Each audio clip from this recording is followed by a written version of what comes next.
At a hidden location, 50 miles outside London, Britain's best-kept secret is being protected. The story behind these scenes will not begin to emerge for another 30 years. Some of it may never be revealed. Everything was destroyed. There wasn't a scrap left.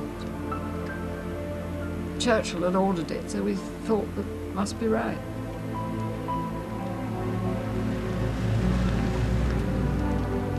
It was part of the job to make sure that nobody knew what we'd done.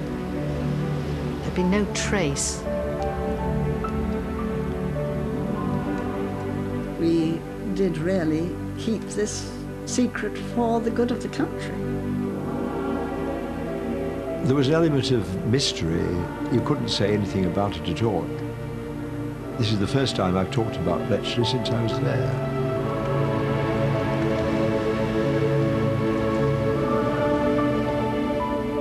This was the largest code-breaking establishment the world had ever seen. This was Station X.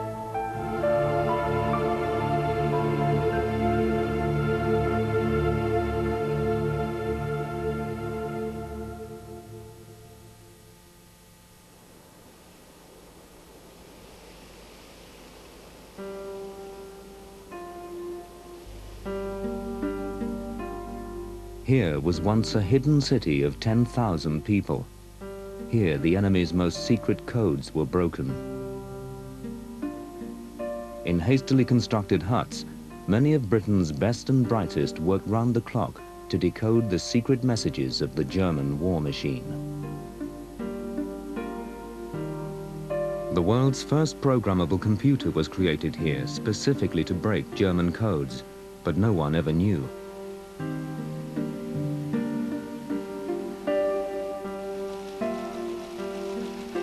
German messages were often read here before they were seen in Berlin. In the history of warfare, never before had one side known so many of the enemy's secrets.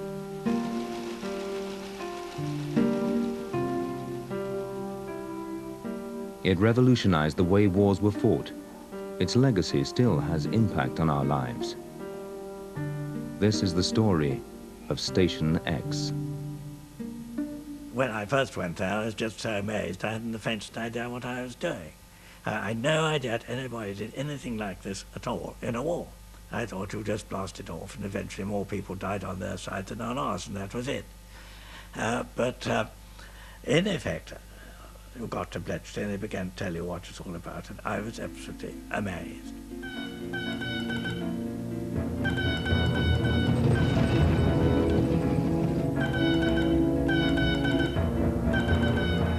In World War II, Hitler introduced a new kind of warfare, blitzkrieg. Lightning attacks by tanks and planes together brought Europe to its knees.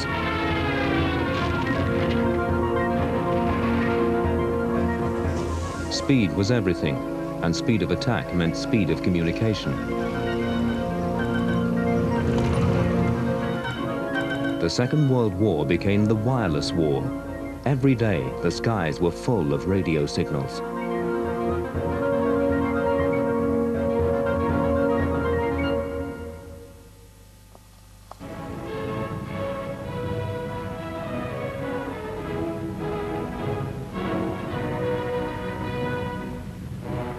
The German High Command had trained thousands of wireless operators in preparation for the conquest of Europe.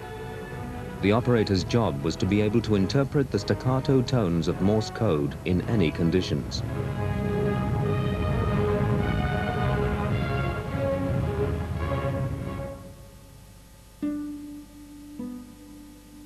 But there was still the problem of how to keep the messages secret. The Germans had developed the most elaborate code-making device the world had ever seen. The Enigma turned a message into unintelligible gibberish, letter by letter. When the message was sent in Morse code, all the enemy saw was a meaningless string of letters. But when the German operator at the other end typed in the coded letters, the real message would appear. In this way, vital war plans could be kept absolutely secret. The experts were of the opinion the German cipher machine Enigma is very secure and it is impossible with analytical means to break into this cipher. So the confidence for this cipher was, especially with the experts in the high command, very great, and they had never any great doubts about the security of this machine. Unter Umständen Tage brauchen würde, um einen der Sprüche, die bei uns durchliefen, zu entziffern, dann wäre der Wert dieser Information schon überholt gewesen.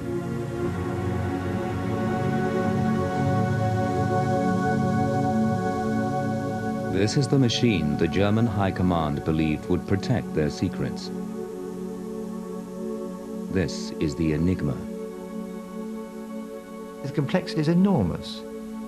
I mean, if I sent just one message on an Enigma machine today, it would still take a super Cray computer, the fastest in the world, a year to go through searching for that one message without supporting evidence as to what that message might have been.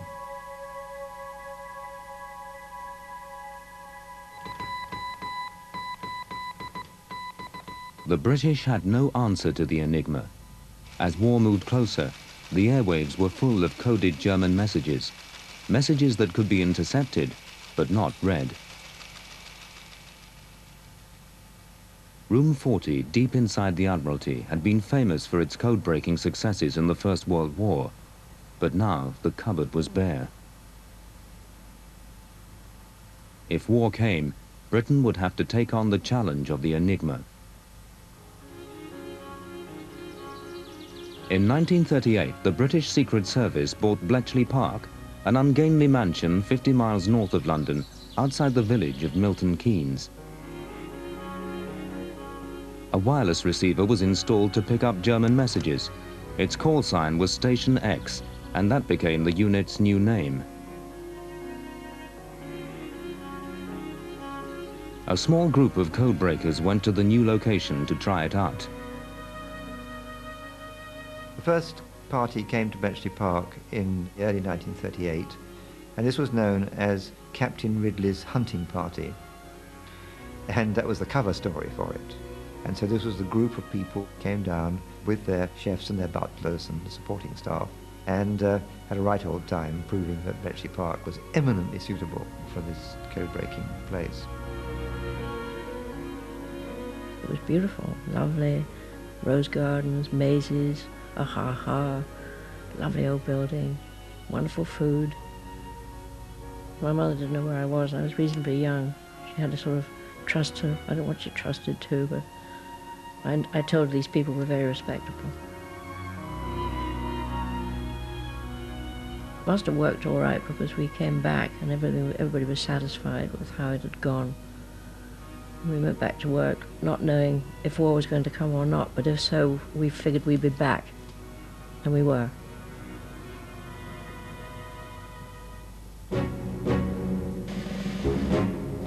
This morning, the British ambassador in Berlin handed the German government a final note stating that unless they were prepared at once to withdraw their troops from Poland, a state of war would exist between us. I have to tell you now that no such undertaking has been received, and that consequently this country is at war with Germany.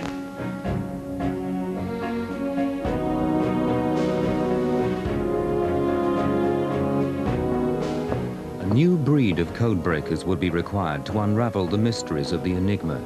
The Secret Service set about finding their people. The interviewing began.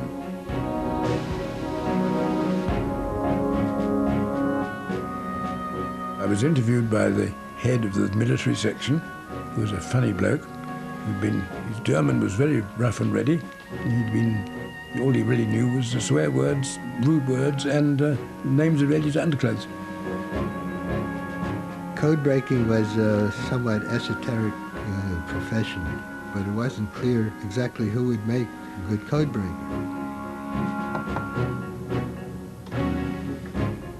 People who were recruited were asked whether they did crossword puzzles, and if they said they did and enjoyed doing them and did them well, that was generally enough to get you in. We discovered people of a whole variety of backgrounds did very well. Anthropologists, Egyptologists, paleontologists, and even an occasional lawyer turned out to have the knack. I was reading German at University College London, and I thought, well, really, I ought to do something better for the war effort if I could, because I was concentrating on German romantics, and then I realized that when the German romantics were overhead, they were probably half the trouble with what was happening with nationalism and so on. And so I said I'd train to be a nurse, and when I told the authorities, they said, oh, no, you don't. You use your German. So then I thought, right, you know, Mata Hari isn't in it. This is going to be an interesting job, seducing Prussian officers. But it didn't work like that. I was just sent to Bletchley. In Elizabeth's days, when nights was days, and beards grew wild like barley, the erudite called me Rawley, and the ignorant called me Raleigh. For a man who shines, this is the Tandy verse, for a man who shines in so many lines, an alias is handy, so give me a ring in the naval wing as Lieutenant Commander Tandy. Geoffrey Tandy was recruited early on. He had been a marine biologist. He was an expert in cryptogams. They are a very elementary form of biological life. And somebody said, cryptogams, oh, that's what we want, we'll send them to Bletchley, with the slight error that they were really looking for people who are good at cryptograms. Station X recruited academics, chess champions, crossword fanatics, and, to suit the new mechanical challenge of the Enigma, large numbers of mathematicians were sought out. The old boy network was hard at work. I was just about, very unwillingly, to start to revise some lectures, and in came Welshman. He'd been my supervisor, you see, at Cambridge, and then he suddenly disappeared, left Cambridge, and the rumour was that he was working in some place at Bletchley, top secret work. So he explained to me that in fact he was doing that, and would I like to come along and join him? So I was delighted not to have to get on with this revision.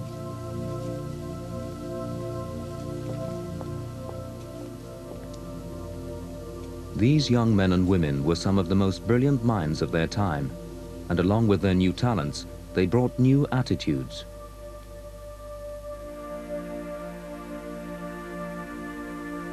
Bletchley Park represented different layers of knowledge and experience.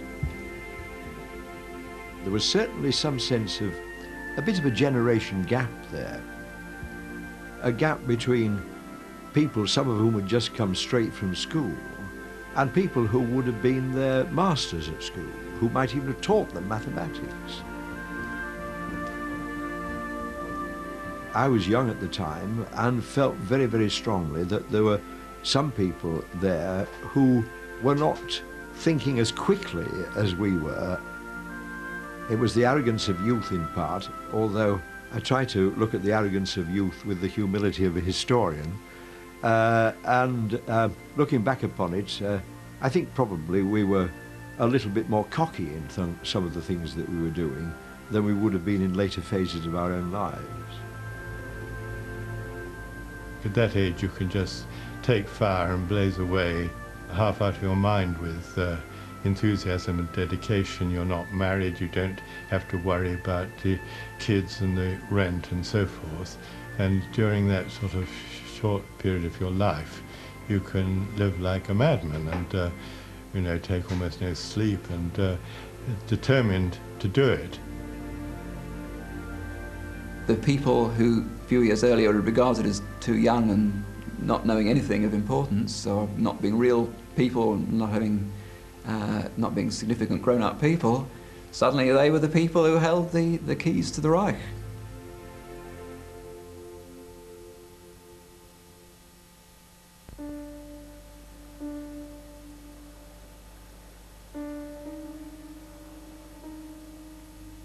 If the Germans ever discovered what was about to happen at Station X, the whole enterprise would collapse. Secrecy was paramount, to the point of obsession. Some didn't even know what they were being recruited for. I was taken into the admin office, where there was a driver waiting, and he said with perfect seriousness, "Do we blindfold her or do we use the covered van?" And ultimately they used the covered van. I was shut into the back of a blacked-out van and taken to Bletchley, which struck me as rather absurd because, of course, when I was at Bletchley I had to know where I was. But I did gather that I had to sign the Official Secrets Act, that I must never, ever say to anyone where I was working, except to say Box 101 Bletchley, that I must never, ever tell anyone about any of the work I was doing or anything about Bletchley Park. We knew other people were doing something, and no doubt they were doing quite well, but we didn't inquire. I think it was impressed upon us as soon as we got there that you just talk to your colleagues, and you don't talk about your work to anybody else. Fair enough. I mean, if you've been brought up all your life to be truthful and honest and obey rules, you continue to do that.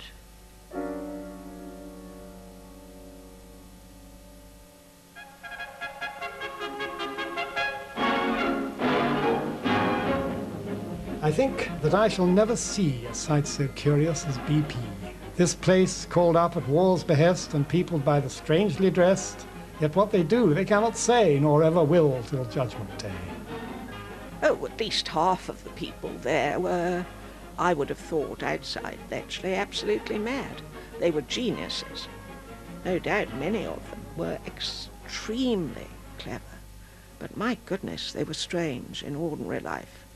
Josh Cooper, for example, who was the boffin that we were most concerned with on my watch, he would walk round the lake every summer evening with a coffee cup, and when he'd finished his coffee he would look in a demented way at the cup as though wondering what to do with it, throw it straight over his shoulder into the lake every evening. For 6 long years we have been there, subject to local scorn and stare. We came by transport and by train, dull, brilliantly insane. There was one cryptographer with red hair and a red beard, and he studied Japanese in the evening as a relief from his cryptography. But in the winter he wore a blue pixie hood on his beard. A pixie hood was the things you put on babies' heads, and I always thought that was very strange. I never knew quite why he did it. If I should die, think only this of me, I served my country at BP. And should my son ask, what did you do in the atomic World War II? God only knows, and he won't tell, for after all, BP was hell.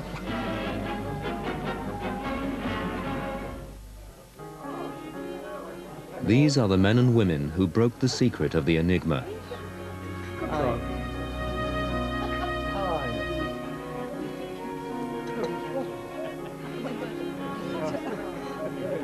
My favourite man.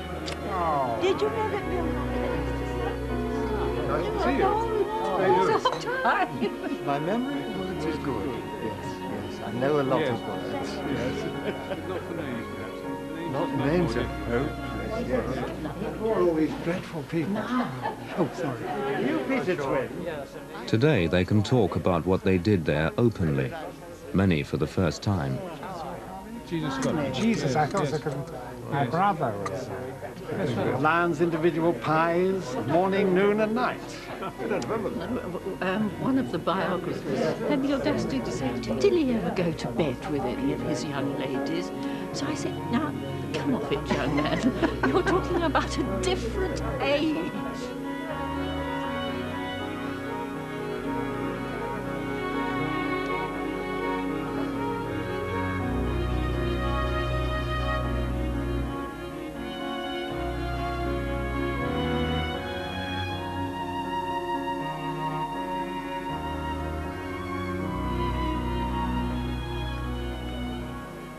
Some of the code breakers were veterans of Room 40, and their skills were legendary.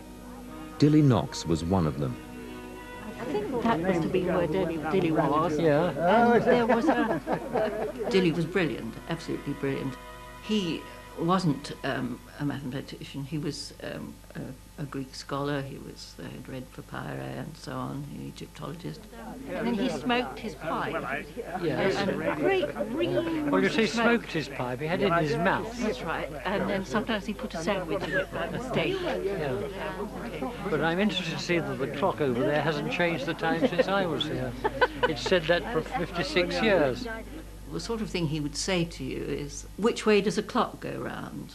And if you were stupid enough to say clockwise, he'd just say, oh no, it doesn't, not if you're the clock.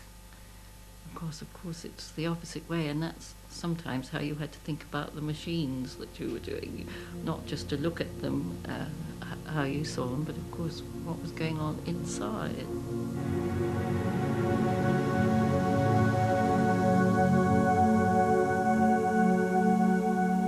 German confidence in the Enigma was not without reason. The Enigma was state-of-the-art technology. German operators could scramble their messages in millions and millions and millions of different ways. Pressing a typewriter key would light up a totally different letter. An electrical current was sent from the keys to the letters through a series of rotors.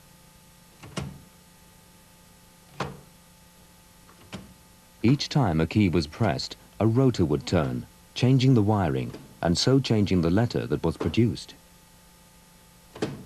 The total number of ways in which the Enigma machine can be configured for any particular message is 150 million. The chances of winning the lottery is 14 million to 1. This is a million times more less chance of finding the answer to a cipher than winning the lottery. So it was an enormous complexity, which was why the Germans thought it was completely safe. The Enigma was first developed as a commercial machine in the 1920s and even patented in London. German banks and the railways were among its first customers, but the German military were quick to see that it was ideal for war. German operators in the field received secret instructions from base on how to set up the machine for each day. They had to make 3 adjustments to the Enigma so that the senders and receivers' machines would match.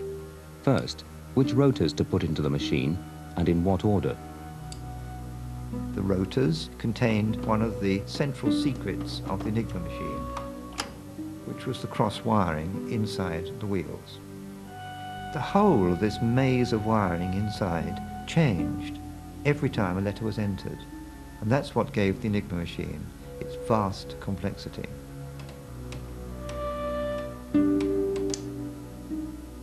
Secondly, to confuse the enemy even more, each of the rotors could be changed every day by adjusting the ring of letters around each rotor, 26 combinations on each wheel.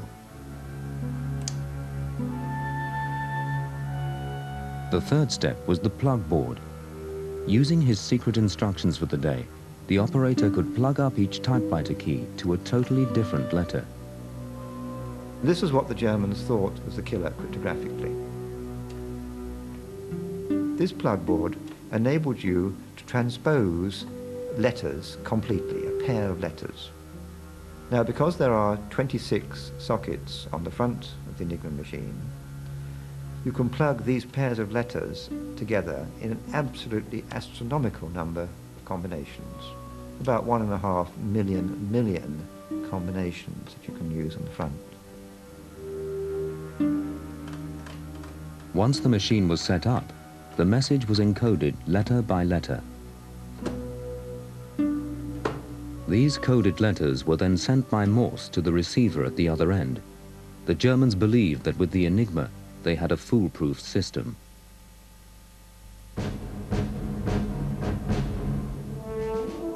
By 1940, Hitler's war was still across the Channel. Poland, Norway and France had taken the brunt of the Nazi attack. For Britain, these early months were the phony war, a chance for Station X to prepare for whatever Hitler might do next.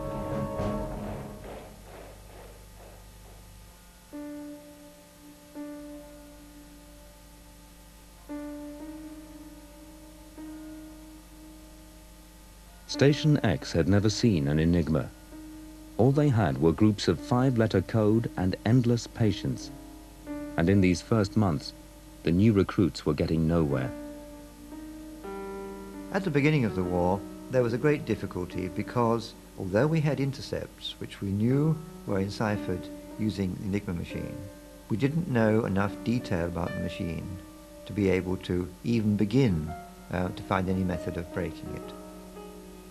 Unless you've got the exact key, you just cannot get anywhere with it at all.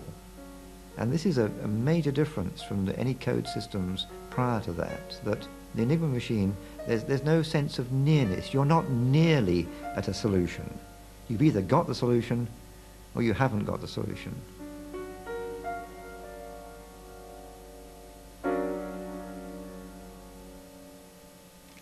The story of how the Enigma was broken began 9 years earlier with a spy.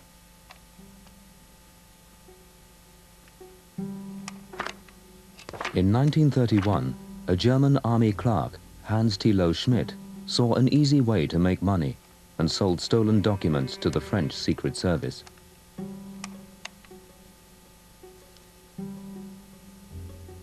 The French met with their own cryptographers. They showed them the documents but got little response. War then seemed a long way off.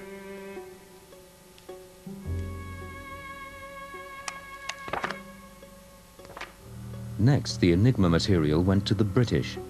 At that stage, the British cryptographers were not convinced by mechanical code making, and Germany didn't seem much of a threat. The offer was politely declined.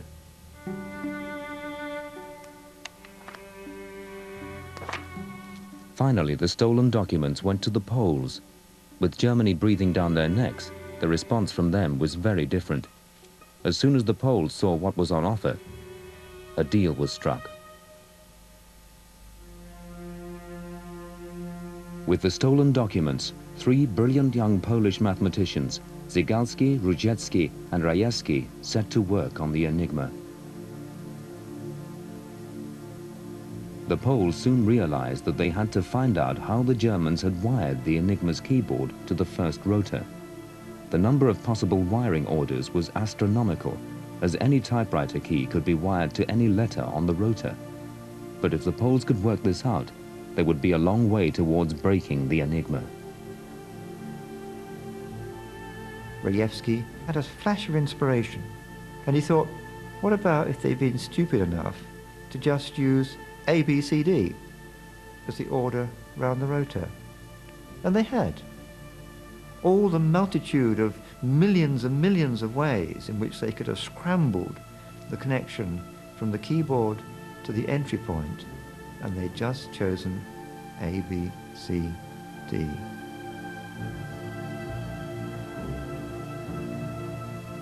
And Marian Rajewski, in desperation, tried that. It worked, and suddenly he got the internal connections of the whole of the German forces machine.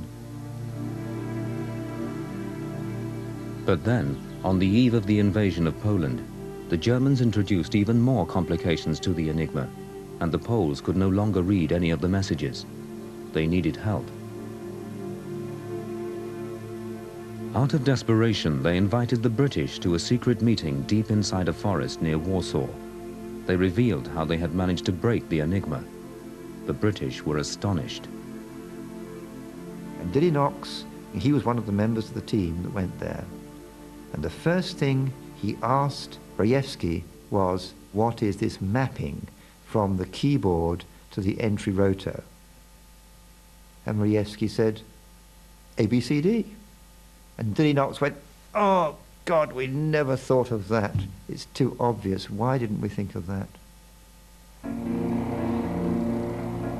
Within weeks of that meeting, Poland was invaded and war broke out. But the changes that the Germans had made to the Enigma meant that even with the Polish information, Station X was still in the dark. But as the flow of German messages increased, at last the codebreakers were beginning to see a way to achieve the impossible. The starting point was the messages themselves. The worldwide network of intercept stations was one of the last great achievements of the old British Empire, stretching from Scarborough to Singapore. They were known as Y stations. Wherever the Germans were, we were listening. When there was a lot of excitement, the wires would be absolutely humming with Morse. They'd be transmitting all over the place. We'd really have cramp in our fingers sometimes, trying to write it down, non-stop. Round the clock, round the world, thousands of operators were writing down meaningless but vital groups of letters, the raw material for Station X. The transmitter itself has a sound. Some of them were deep, some of them were light and tinny. And the sender, the man who's actually transmitting the Morse, he has his own particular way of sending letters. It's like a fingerprint. And so if they change frequency, we'd go looking for them. It's a little bit like a cat sitting outside a mouse hole, waiting patiently for something to happen, the mouse to appear. As soon as we heard the sound of the man, the way he sent the letters, he was our man. Sometimes we'd get plain language, and that was mainly when they were being captured or the enemy, us, was actually on their doorstep. You'd get people sending messages to their control to please tell my mother where I am, or my wife, which was very sad. We had one man who was trying to get a message to his mother, transmitting it to Germany, to his control or his headquarters. And they were saying code, in code, in code. And of course, here's this poor man with the 8th Army tanks pointed at him outside, and they were telling him to code his message, you know. And this little man wants the message out before the 8th Army come through the door. All the Y station intercepts were carefully logged at Station X by call sign, frequency, date and time. One of the young recruits was given the task of analyzing this flood of undecoded intercepts. For days and nights, Harry Hensley searched for clues. Harry Hensley was the son of a miner, and the family didn't approve of his education, and they thought he ought to get a job in the mines and support the family. And Harry went off to Cambridge. And so poor Harry was very poor indeed, and when he came into the naval section, we all petted him. And I remember contributing to his 21st birthday present, which was a second pair of grey flannel trousers.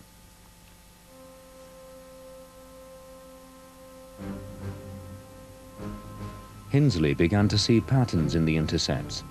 There was always an increase in the flow of messages before major operations. If he could identify these increases, he could predict what part of the German war machine was about to mount an attack.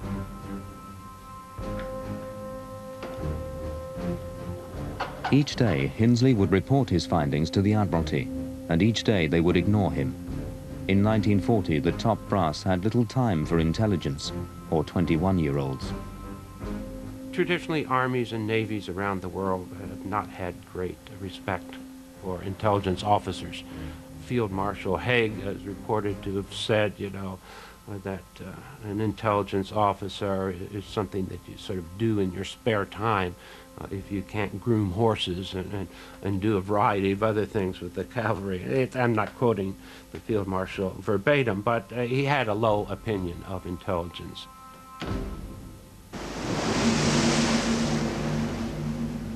It took a major catastrophe to change their minds. In June 1940, Hinsley warned the Admiralty that there were dramatic signs of impending German naval activity off the coast of occupied Norway. As usual, the old guard at naval headquarters took no notice. On the 8th of June, the British aircraft carrier HMS Glorious and her 2 escorts were surprised by 2 German battleships coming from Norway.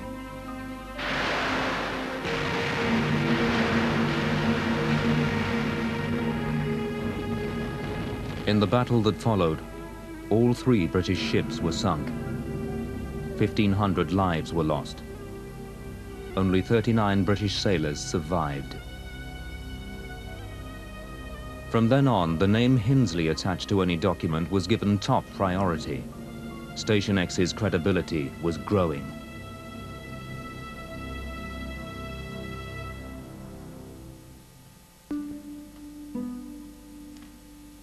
In 1940, the codebreakers had their first breakthrough.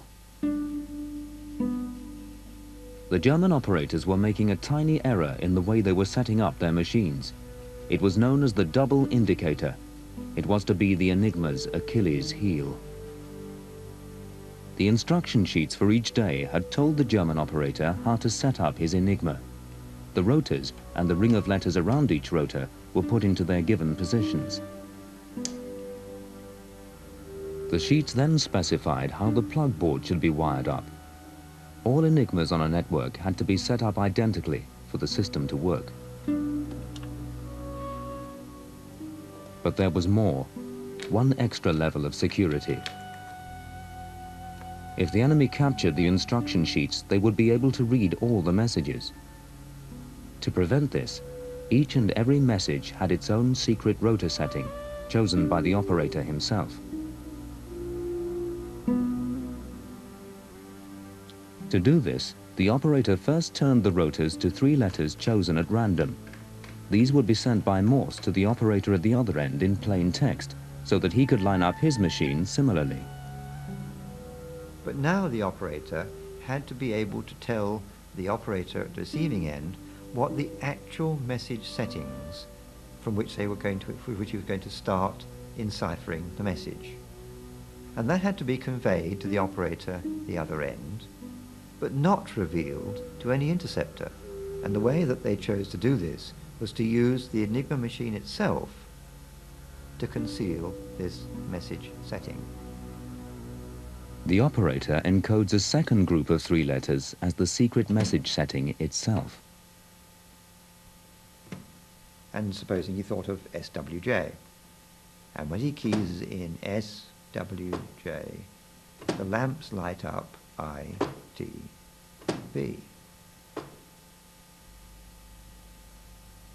Because the Germans felt that radio transmissions might be unreliable, they went a step further, and they actually asked the operator at the sending end to key in the message setting twice. So the procedure was to key in SWJ, SWJ, and to note down all 6 lamps that lit. And that was a crucial mistake, because the repetition of the message setting gives a cryptographer a toehold into finding out what it actually is. Repetitions are always bad news in cryptography. By encoding the same letters twice, the Germans were giving the code breakers their first clue as to how the rotors were set on the Enigma. Soon there was a second clue. Station X noticed a strange quirk in the way the rotors worked. In about 1 out of 8 intercepts, the Enigma was turning one of the letters in the message setting into the same coded letter twice. This repeat should never have happened. The mistake of sending the message setting twice was revealing a flaw in the machine itself. Although it was designed to produce random coded letters, there were certain situations in which the Enigma was much less random than the Germans would have hoped. There is no such thing as a truly random sequence that can be generated by a purely deterministic machine That just cannot be. It's part of the definition of randomness that it cannot be explained or predicted in any way whatsoever. The whole game of cipher design is to design machines which are flawed, they have to be, but in which the flaws are as small, inconspicuous as possible. It was just such a flaw that finally broke the Enigma. Station X called the repeated letters females. There could only be a few configurations that could produce these females. If the code breakers now worked their way through them, they would find that day's settings.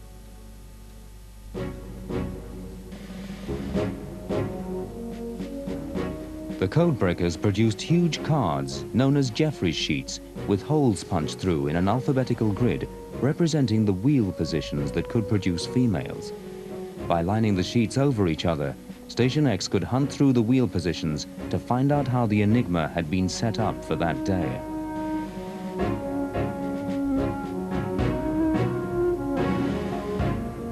They were John Jeffreys, they were really his rather special baby. And they were on sort of cartridge weight paper, not very thick card, they got very dog-eared. And as far as I remember, there were 2 alphabets, that way and that way. It was like solving a very difficult crossword puzzle. You could actually see it happening. And the triumph when you found it worked, that was fascinating. Marvellous, absolutely marvellous. There's nothing like seeing a code broken. That is really absolutely the tops. The one thing that was very interesting was that people were very reluctant to go home at the end of the shift. There was a certain amount of move over, you know, let me sit down and get on with it. People wanted to hang in there. On one occasion I was on the evening shift, but when midnight came I was stuck in a message that had gripped me so hard I worked right through till breakfast time, from 4 o'clock in the afternoon till breakfast the next day, simply because this had to get done.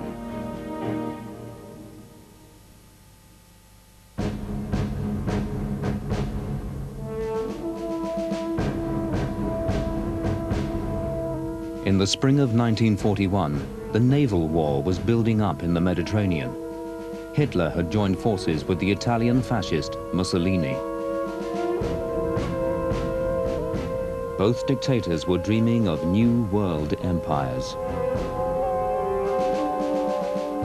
The codebreakers knew that the Germans had given the Italians Enigma machines to encode their communications. A 19-year-old girl was trying to break into the Italian messages. Sometimes you'd have to spend the whole night assuming every position that there could be on the 3 different wheels, and there we call them red, blue and green, the wheels, I think they did too.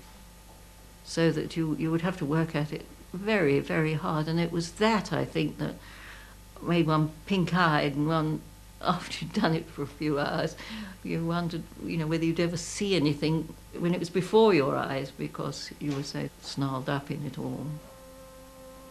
Mavis and the other codebreakers didn't know it, but they were about to make their first major impact on the war. The one that came up was real good stuff, drama. Today's the day -3, just that, nothing else. And so, of course, we knew that something was going to happen. The Italians were going to do something in the Italian Navy in 3 days' time. Why they had to say that, I can't imagine. It seemed rather daft, but still, they did.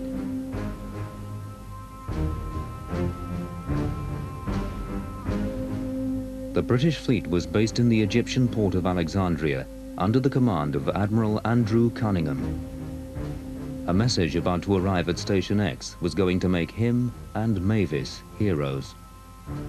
Well, then a very, very large message came in, which was the battle orders, how many cruisers there were and how many submarines were to be there and where they were to be at such and such a time. Absolutely incredible that they should really spell it all out. Mavis had decoded just the message that Cunningham needed to hit the Italians hard. It was 11 o'clock at night, and it was pouring with rain when I ran, absolutely tore down to take it to the Italian intelligence to get it across to Cunningham. Within hours, the decoded message was on its way to Cunningham in Egypt. The Italian fleet were gathering off Cape Matapan on the Greek coast. Their plan was to attack a British convoy at midnight. Alexandria was a nest of spies. The problem for Cunningham was how to act on the message without giving his plans away.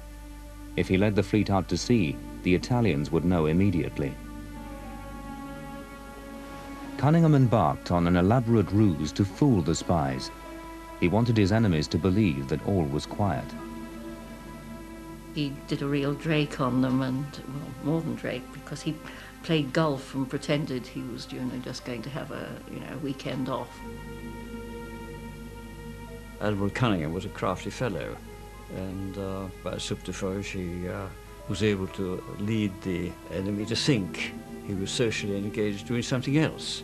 And I've no doubt when he went ashore in Alexandria to play golf, that information was in Italy within about 5 minutes.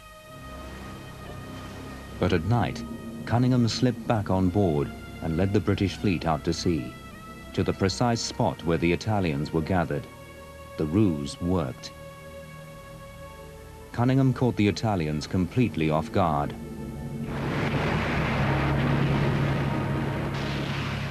That night, the Italians lost nearly 3,000 men, the cream of their navy.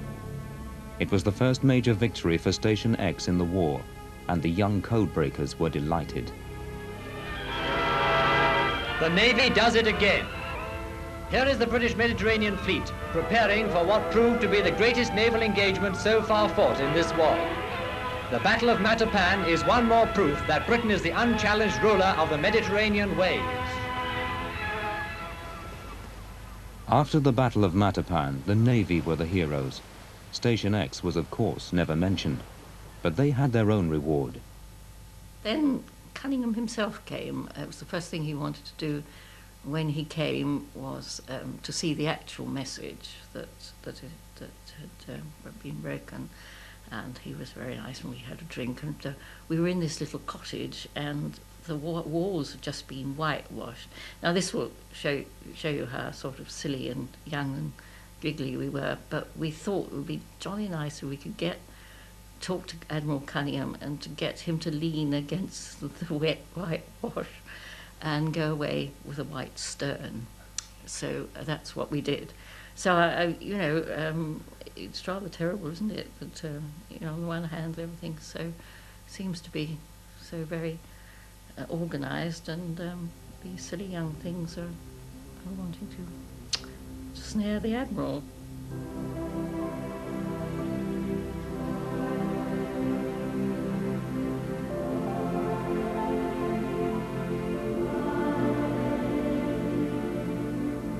But within months of Station X breaking into the Enigma, it all ended.